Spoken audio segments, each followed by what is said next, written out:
Saya bersama dengan pemimpin keadilan DAP PAS dan tanda tangan surat kepada Perdana Menteri Amlan Badawi meminta ada pertemuan segera. Mengapa harus ada pertemuan segera? Kita nak bincang bagaimana peralihan kuasa ini dapat dijalankan dengan aman dan tentram. How far do you want that message of freedom to go? Because your case that you've just been acquitted over, that generated a really newly invigorated gay rights movement in your country. There were a lot of people stepped up to bat over that, even though you've been acquitted. Are you prepared to take that idea of anti-discrimination as far as gay rights? We should not be seen to be punitive and consider the archaic laws as relevant. We need to review them, but I think to use these sort of legislation to be punitive, punish innocent people cannot be condoned or tolerated. Ini pilihan malam ni keputusan esok kita umum turun harga minyak seluruh Malaysia.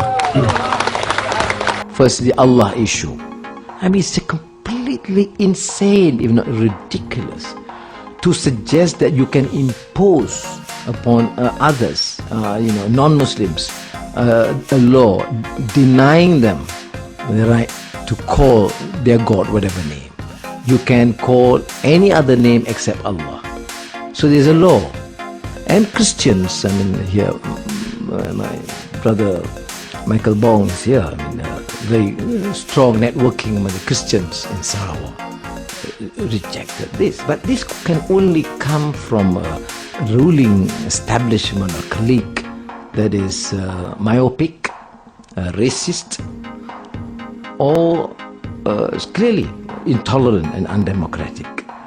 Kes liwat yang pertama, 3 hakim Mahkamah Persekutuan menulis hitam putih. Mahkamah ni ada 3 tingkat. Mahkamah pertama, Mahkamah Tinggi, kedua Mahkamah Rayuan, ketiga Mahkamah Persekutuan. 3 hakim Mahkamah Persekutuan. Kes Anwar Ibrahim yang pertama di Mahkamah paling tinggi tahun 2004. 3 hakim ini menulis mereka mempercayai kejadian liwat antara Anwar Ibrahim dengan Sukma itu mereka mempercayai berlaku di Tivoli Villa. Kenapa 2 orang hakim itu membebaskan daripada 3?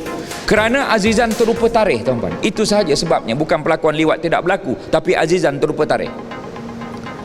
Kes yang kedua, bersumpah wallahi wabillahi watallahi bahawa dia telah diliwat oleh Anwar Ibrahim di kondominium itu, di tempat itu. Wallahi wabillahi watallahi, saya bersumpah bahawa saya telah diliwat oleh Datuk Seri Anwar Ibrahim.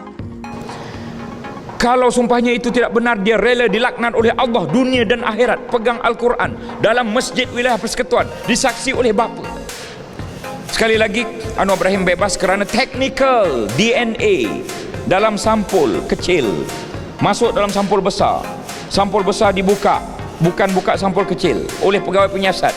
Hakim kata perbuatan membuka sampul besar, walaupun sampul kecil yang ada DNA itu tidak dibuka, perbuatan membuka sampul besar itu menyebabkan dia tidak yakin DNA itu tidak tercemar. Itu sahaja, tuan-tuan. DNA Anwar masuk dalam sampul, ya, 4 sampul kecil.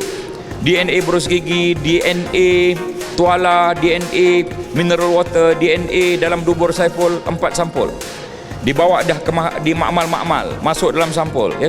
Kemudian masuk sampul besar. Pegawai penyiasat Julius Pereira buka sampul besar untuk label A apa, B apa, C apa, D apa.